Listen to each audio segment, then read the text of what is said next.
Welcome to the Author to Authority podcast. I love doing these pre-interviews with people when I get to meet them for the first time just before they come on the show. And today, Katherine and I were just having an amazing conversation, which I think is just going to be beneficial to today's topic of leveraging that strong presence. We just had this quick discussion about, being on Zoom and how do you create that presence on Zoom when you don't even feel like getting out of your pajamas? Yeah, it's true. So Katherine comes from a performance and education background with a bachelor's degree in music and education from the University of British Columbia. So she's a fellow Canadian. Woo, Canada! Woo!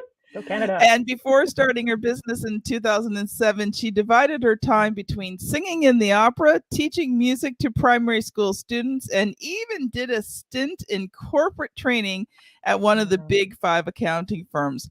Now that you're going to be very impressed with this next list. She holds certificates in image consulting and advanced image consulting from the International Image Institute in Ontario, Canada, my province, before I moved here, as well as her second level international designation, certified image professional with the Association of Image Consultants International, and 2 coaching certificates.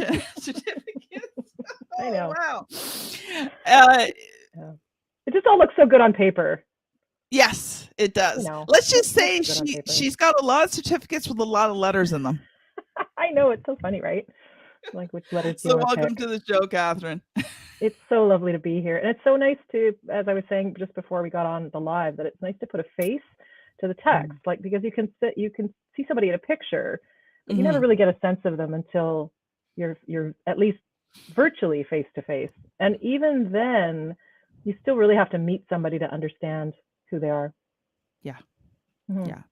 Though I must admit, it is really nice using Podmatch because it does allow us to get a sense of who you are before the interview. So very impressed. So if you've listened to the podcast before, you've heard me tell you, if you want a guest on podcasts, use Podmatch. I will put the link in the show notes. It is actually a fantastic service because I just jumped on about a month ago and I've already booked 10 appearances. Yeah. Like it's an amazing resource. And I think as a podcast host, it must be tricky. Like you're always looking for cool people to guest. And I just think it's a great matching service. And I looked at a few other ones, but Podmatch is the best. Now Podmatch is not paying us for this. Nope. Not a sponsored post. But it is a great service. Yeah, like the thing is I had been inconsistent with the podcast the last couple of years, just with health issues, moving cross country, a whole bunch of stuff. Pandemic. I mean, there was a lot of reasons why. And when I decided I wanted to get more consistent, I'm like, I went back through, a lot of the guests that I really enjoyed. I contacted all of them. And then I'm like, I got to find new guests. Like I've kind of run through my network and I had seen Podmatch advertised. Actually, it was somebody on LinkedIn. It was actually Alex who runs Podmatch. Right. I got connected with him on LinkedIn and I saw his post and I'm like, I got to check this out. And when I did, I was just so impressed because like you, I've actually been on a couple of other ones over the years. Right. And Podmatch by far, it's systematic, really allows me to check you out. It's totally. It makes everything easy. Like they have a schedule button. So I don't have to share my schedule link. All you've got to do is once I accept you, you click the schedule button, it sends you the release. Like it does everything. And I was just so impressed. And like you said, you've been on it a month. And how many interviews do you have now? I have 10. This is the first of 10. Right? Yeah. And they're like into the summer and stuff. Like summer booked out quite a ways out. But my goal is to do, originally it was 24. And now I'm like, wouldn't it be cool if I could do like 52 appearances in a year? I think it would be fun. I think it would be very, very possible. So you're wondering, what does this have to do with leveraging a strong presence? Well, you know what? When you get on podcasts, that's a strong presence. But First of all, Katherine, since this is your first time on the Author to Authority podcast, why don't you just take a few minutes with us and, share a bit more about your business story and how you came to do this and why is it so important to you? Yeah, I would love to. It's interesting because I don't know how many of your listeners, or if you yourself are sort of a believer in like listening to the little whispers from the universe on like things you should be doing. Those God voices. Right, the God voices, totally. And so I was in my transition from teaching through to where I am now. I actually sort of got divinely ejected from teaching because I had a lung tumor. Like I wasn't happy, and I just was so unhappy that I wish something would kill me, like really, which is a terrible thing, and I'm too stubborn to do that myself. But it was bad. It was really bad. And when the lung tumor showed up, it was this big slap in the face of, oh, you're literally suffocating in these jobs, and if you don't leave, you're going to die. And so I went on medical leave. I had no plan, and then I just quit. No plan. I had tenure. I would have had to kill somebody to get fired, and I didn't know what I was going to do. So then I started doing a few odd jobs here and there, and I started working with a coach for sales because I was doing this sort of outside sales job with a construction company. And when that thing went sideways, I was sitting in his office, and he's kind of like an alpha male dude. So he had like this big desk, and he was like, yeah. And he said, he literally said to me, he's like, well, what do you want to be when you grow up, little lady? And I mean, today I'd be like, you're fired. Don't talk to me like that. Right. At the time, you just want to get up and go across the table and go slap. Yeah, you're like, come on, I want man. to do with my life. Yeah, nobody talks like that. Anyway, as I was sitting across the desk from him, I had this really weird vision. Super crazy. I don't know how many of your audience members are visual thinkers, but I literally saw this weird vision. So it was like, it was ICU in a circle, and I had Times New Roman font, silver lettering, purple background, like super specific with image consulting underneath it. And that was the first company name I used. And the first tagline I ever used was intensive care for your image. And I saw that and I started to laugh. I was like, that's not even a real job. Like, who does that job? And he looked at me and he said, that is a real job and you could do that job. And I don't know how much you know about like image consulting, fashion. Do you know much about the industry? A little bit. Yeah, a little. But the interesting thing about this is that it's totally unregulated. Like you could hang your shingle out tomorrow and say I'm an image consultant and nobody would blink. It's completely the Wild West, totally unregulated. So I was like, I don't know, I look all right. I've read some books. I'll just get a business card and a website and start practicing. So that's what I did. That's what entrepreneurs do. They jump in with full speed and figure it out as they go along. Just do that. And I don't recommend that approach to anybody right now. Honestly, like if anybody wants to get into image consulting or styling, please get some training. And the reason is because it's a massively intimate process. Yes. Once you start digging around in somebody's closet, there's always more in the closet than clothes.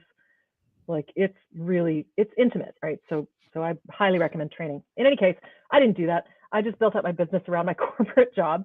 And when the recession hit in, 2007, recession hit, and I was like, oh, I guess I'm fired. And I was like, okay, I guess I'll just start my image consulting business full time then.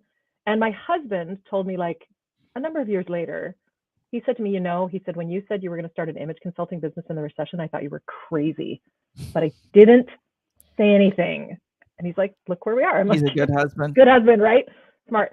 And I was lucky. I got into a business development program through EI, through the government of Canada. And it was actually a year-long program. So you had a certain time, like 3 months of entrepreneurial readiness training. So they wanted to check out to make sure you had the guts to be an entrepreneur and the skills to be an entrepreneur. And then you had 3 months of business planning. I'm not sure if it was, I think it was 3 months of business planning and learning how to do that. So I wrote my, thick business plan, which I just laugh at now. And then you have 6 months with EI to work on your business, and you have business advisory all the way along. I was very, very lucky to be able to do that. And then that's when I went and I thought, okay, if I'm going to be serious, I need some training. So that's when I went to Toronto and did my certifications there. And what happened was Karen Brunger, who owns the Image Institute, and she's a long-time consultant. She's one of the pioneers in the industry. She liked me. So I interned with her, and then she really liked me. So then she made me her Western Canada image trainer. So in addition to my private practice, I was teaching consultants how to be consultants at Langara, which is one of the colleges out here in Vancouver. And I just did it. And then as my clients got promoted and got further up the chain in their companies, then they said to me, look, we really want you to come and work with our executive teams, but we're tired of explaining to the people who write the checks that you're not really an image consultant, that you're more than that you're doing deeper work. You're doing more around communications and relational skills, and you're coaching, and you're bringing a kind of a breadth of experience to the work that we're doing here, more than just the appearance related pieces. And so they said, you need to change your business. And I'm like, well, okay.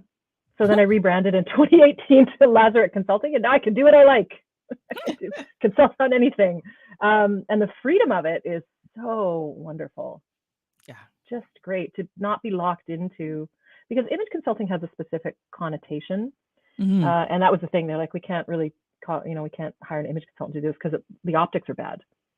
Because people think, oh, it's just styling, or it's, nice to have, not a need to have. And it's really not. For me, it's never been about that, because I actually am kind of an outlier in my industry, because I hate shopping. I hate it. And I hate, I don't really care about fashion. I don't care. I like to look good. I like people to look good, but I really want them to, it's really an inside out job for me. And a lot of consultants are like that, which is great. But I find for me, it's much more about whatever container you're here on the planet in is the perfect container to do whatever you're meant to do on the planet. And the sooner you make friends with your container, the easier your life is going to roll. When you were talking, I was thinking about what you're saying, and there's such an emotional element when you're dealing with image consulting, because it's not just about picking out the right clothing and the coloring and all this. Like, you're directly dealing with the person's image of themselves and how they see themselves. And so it's not, it's not just this quick shopping trip where you go, oh, here, wear this, and, throw on some blue eyeshadow, or whatever. Right. Right. I mean, I want to be clear. There is a place for styling. There's absolutely a place for styling. You have an appearance, you need to do something quickly for styling. And there are some really, really gifted stylists out there. There's a place for that, 100%. And there are lots of stylists and consultants that I know that don't really want to do the psychological work. They don't just like, I don't want to do that. I want to help people really look good on the outside. And so it's sort of a chicken and egg thing. Yes. I go from the really core of, who you are at 4 is who you are at 104. You don't really change. So it's about layering up those pieces that are really going to make you look as good as you are, and feel as good as you are, and be as good as you are. Yeah, most definitely. And just before the show, we were talking about the fact that it's not always about what's in fashion or what's in style. It's about what makes you look and feel good. Not just look good, but feel good. I mean, I've worn pieces I've looked good in. Yep. And I can't wait to rip those things off when I get home, because I do not feel good in them. Yeah. And it's interesting, because in people's personality styles, I 100% feel you on that, by the way. Like, one of the greatest sensations in the world is taking off all your clothes when you get home at night. Get it off, right? Probably if I could run around naked more often, I probably would. Like, it feels really good. But I think about, there are different personality styles where there are people who are willing to be uncomfortable in order to look fantastic. Those are the same people who will buy a really beautiful piece of furniture for their home that you can't sit on. It feels terrible. You're not like snuggling in and watching. No, it's not like that.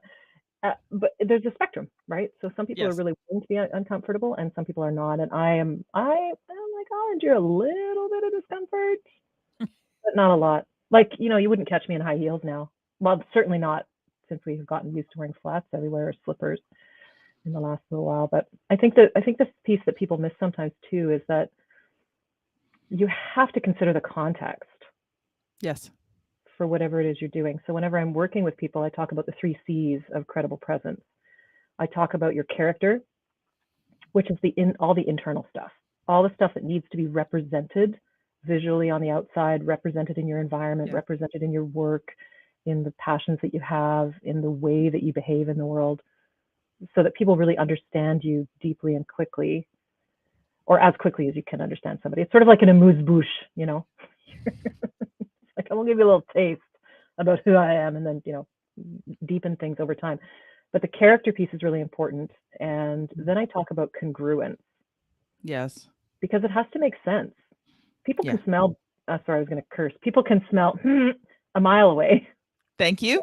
Thank you for keeping my good Apple rating. Appreciate You're that. welcome. You're very welcome. You're welcome. I do love swear words, though. I gotta say, like a well-placed bomb. I actually wrote a whole poem called "On Profanity" because it's like, yeah. Anyway, about the joy of swearing. But yeah, people can smell it if you're not congruent.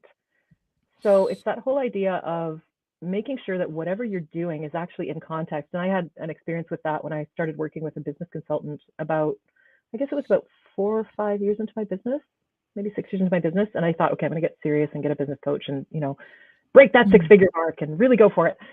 And I remember going into his beautiful boardroom. And at the time, I'm really into self-expression. Mm-hmm. And I think people really need, that's the goal of life, is to be as fully self-expressed as you can be in this world and do everything you're meant to do here. And so I was kind of, like really funky and chunky, and I had all these things. And I used to carry around the 5-subject Hilroy spiral notebooks because they're super practical, and I'm a very practical person. And I had glitter gel pens because, who doesn't like glitter? Sparkle. Like, it's my inner 5-year-old. Like, really, that's what's going on. It's my inner 5-year-old. Anyway, so I'm sitting in this fancy boardroom with my funky stuff and my book. Because that was what was really popular when we were kids. Right. Glitter. Totally. Like, it had to be sparkly. Had to be glitter. I know. I love it.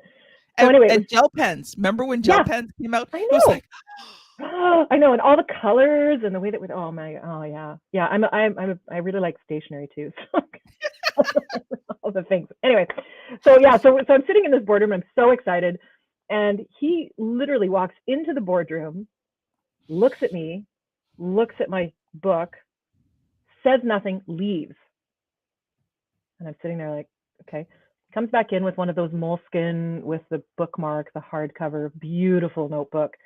He puts it down on the table and he says to me, I want you to transfer your notes from that into this, and I never want to see that on my table again. And I was like, but I love this book and my clients love how practical I am. And he goes, what kind of consultant are you again?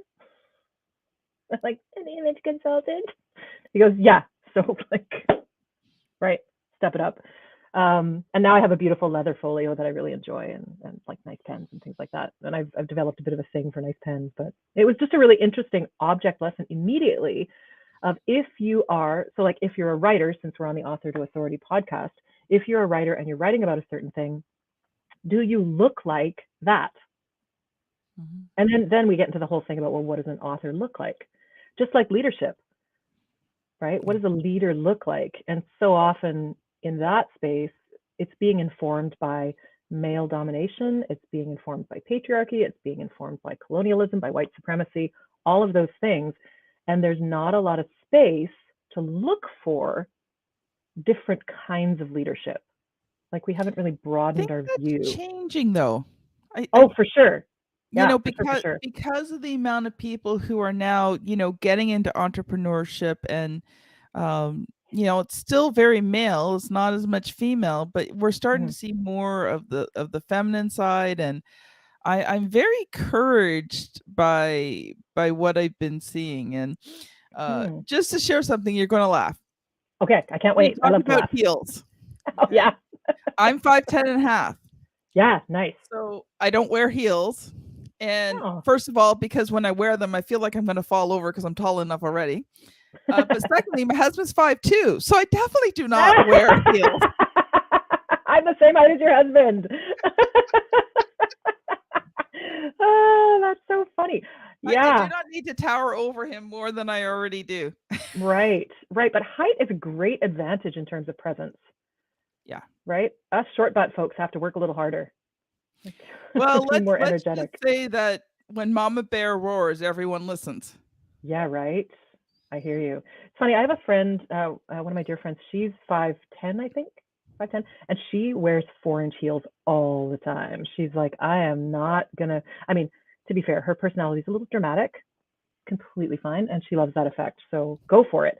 And I love this sort of this sense of individuality in this space, because it's so lovely. It's so lovely to see someone, see a man, see a woman, see a non-binary person, see a trans person, see someone be themselves. And when somebody gets into something that they love, and they're in a job that they love, and they're in a home that they love, and a, I don't know, car that they love, or a transit pass that they love, that their whole being is lighted up.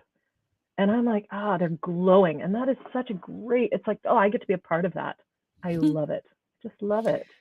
So we've been kind of talking about having this strong professional presence, but I know you've come prepared, and we're usually a little later into the podcast than we do this, but can you just share a few practical, things? We've got about 10, 12 minutes left. Can you share a few practical things about creating that strong presence? Because I think what we've talked about has been wonderful, but I always love to give a few practical hints and tips to go along with it. For sure. Sort of referring back to the 3 C's, I told you 2 and I didn't tell you the third one. So the practical tips fall under the third C. So the first one I mentioned was character. And I think to have a strong professional presence, I really think you cannot be wholly present without being whole as a person. Yes. And whole doesn't mean perfect. It doesn't mean finished, but it means that you are deeply considering all the facets of your personality, because the age of compartmentalization is over. We used to be one person at work and one person at home. And we would show certain things at work and show certain things at home. And the two of them usually did not cross paths.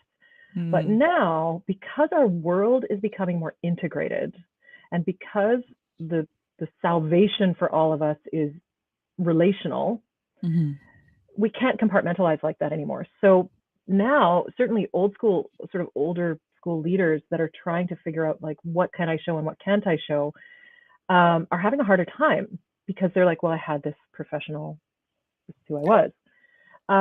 And now it's much more integrated. So actually my book that I'm writing right now is Whole Person, Whole Presence, talking about this integration, because my belief is executive presence is dead. When I've been doing research, I have to say the books that are being written in 2023 about executive presence are the exact same books that were being written in 2003.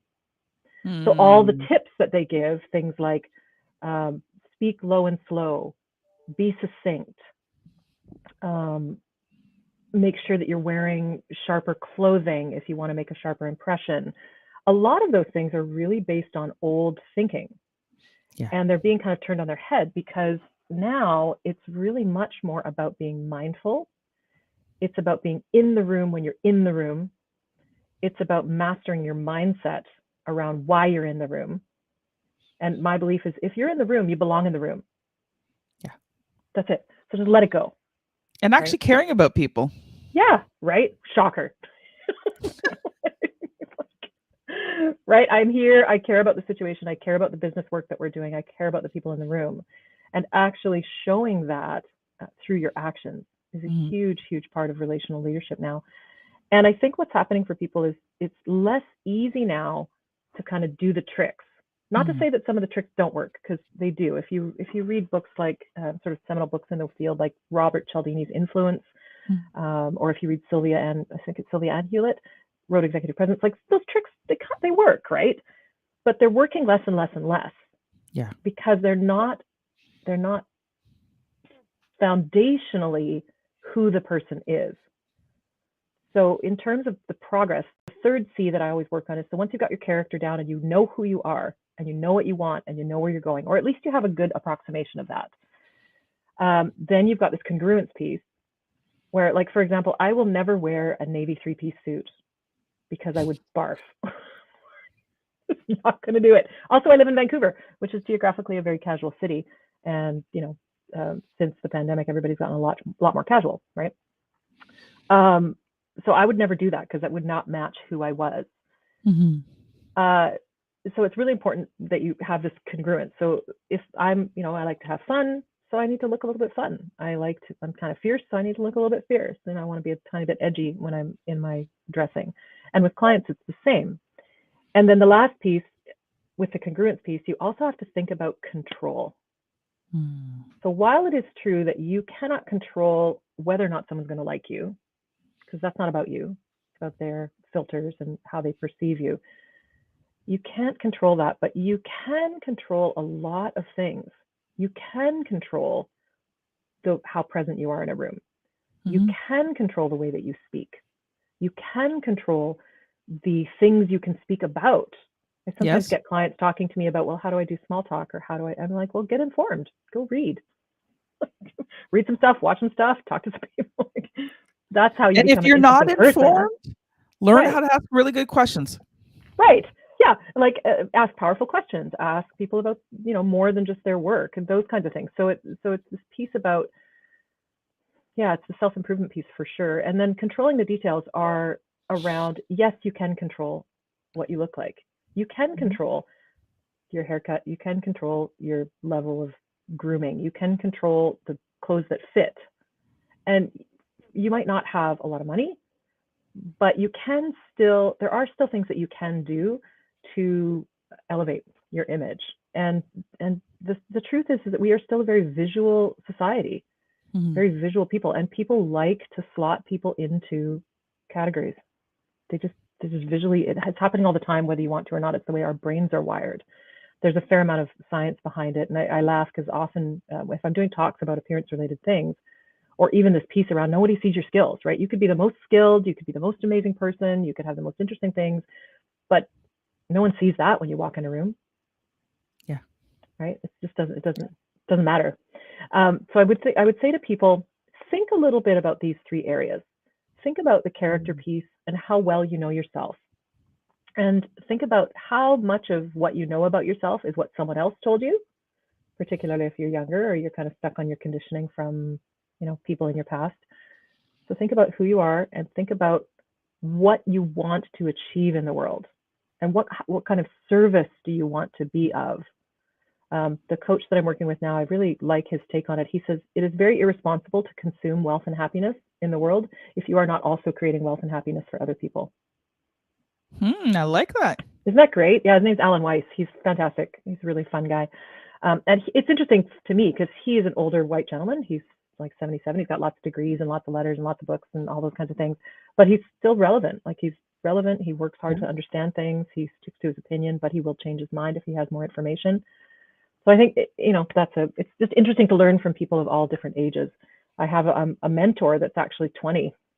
Because if you're older and you don't have a mentor that's under 30, you're going to miss things. It's important to get somebody younger as a mentor. But back to the practical tips, other than getting a mentor that's older and younger, you think about who you are. Think about your environment. So with the congruence piece, you want to think about what is your job? What is your industry? Are you happy there? Because if you're not happy there, you're just lying to yourself and you probably need to find a new place to go. Think about your environment. Think about your cultural upbringing. That has a lot to do with the congruence piece. Think about the people that you're hanging out with now. Think about the city that you live in. Think about the country that you live in. All of those pieces have a part to play in your presence because you carry them with you. So lots of pieces of your identity. And then the last piece I would say is in the control piece, think very carefully about what you're putting on your back. Think very carefully about how you're showing up for things. Are you respectful of other people's time? Are you kind? Are you edgy? Like there are definitely, one of my roles in the world is to be a challenger. So I try to aim for like 10% over the line. Like not so far over the line that people are going to be alienated. Although sometimes it's good to alienate people because then at least you know your market. Not so far off the line, but enough to make people go, oh, I never thought of it like that before. Oh, I never realized that you could live like this. And particularly in my writing journey, it's been interesting because my first book was, I've got it, the one that's actually published, not the one I'm working on, but this is my first book, Love is Not Pie. And it's about me and my husband learning that we're polyamorous and how do we go about doing that and our first experience in it. And it's a long story in short poems. And the poems are based on about 3,000 or 4,000 words of poetry that I wrote to my first sort of longer term relationship, like a 4-year relationship outside of my marriage. And so it's like, oh my God, you have these different relationship structures and you're this kind of person and you're this kind of orientation, and bringing all of that out. If you are willing to live that up front and that out there, it's like a walking permission slip for other people to do the same. Yeah. And Yeah. like, we need you. We need you. If you're watching this podcast and you're thinking, well, what do I have to offer? It's like, trust me, we need you. If you're here on this planet at this time, we need you. And if it's something where like, you're like, well, I'm really happy doing this administrative job. And I'm like, then great. We need people who are great at administration. And we need people who are great at pouring coffee. And we need people who are great at thinking. And we need people like, you know, we're revering these entrepreneurs that are like unicorn, multi-million, billion-dollar things. And I'm like, okay, maybe we need that, but we also need people who don't want that. We need people who want things to be simpler. We need people who want things to be socially different. We need everybody. We need people who love working in grocery stores, stacking shelves to make it easier for us to shop. Yes. I remember when I did work at Starbucks for 3 days, kind of when I was in between things. And I remember feeling so grateful. I'm like, sweep the floor, pour the coffee, talk to the people. Sweep the floor, pour the coffee, talk to the people. I'm like, there's a certain beauty in that. That's great. Now, I will say it would be really great if all those things had a livable wage. So I will say that. And they should have a livable wage, and they should be a dignified, you know, there should be dignity with all the jobs that people do, because all the jobs are very necessary. But whatever it is you want to do, just get doing it. Even just in the smallest, like, I mean, the first thing I think I did to try to find my way out of the desperate situation I was in when I was teaching, the first thing I did was write a list of everything I hated. Just everything I hated about my life, which was the place that I was in. I was hating everything. And then the next thing I did was go, okay, if this is everything that I hate and I'm in this place, what is the exact opposite of each of these things? Yeah. Right. Which is a really simple technique. And I know lots of people already know that, but it's super powerful to just sit in the place that you're in and take like one little step, just plant one little seed. Exactly. Just do one little thing, right? Yep. Just do one thing. And that can lead to really great things in the long run. Wow. That's, you know what? You just unloaded a lot there, but you know, it was funny. The one thing you said, so you talk about being able to, you know, to look good inexpensively. Yes. I found a new store in Nova Scotia in Cape Breton, which is a very small area. Yeah. Okay. I'd been to the one when I lived in Ontario, but not very often. But I went to Giant Tiger. That's where I got this top from. Cool. For like $18. Right. At Giant Tiger. Yeah. Yeah. There's a huge market for, I mean, there is fast fashion. So, you know, that has its place.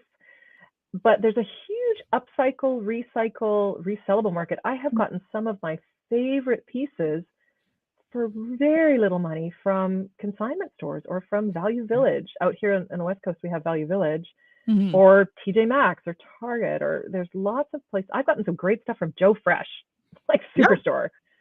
And in terms of getting quality pieces, it's useful to educate yourself on what quality looks like.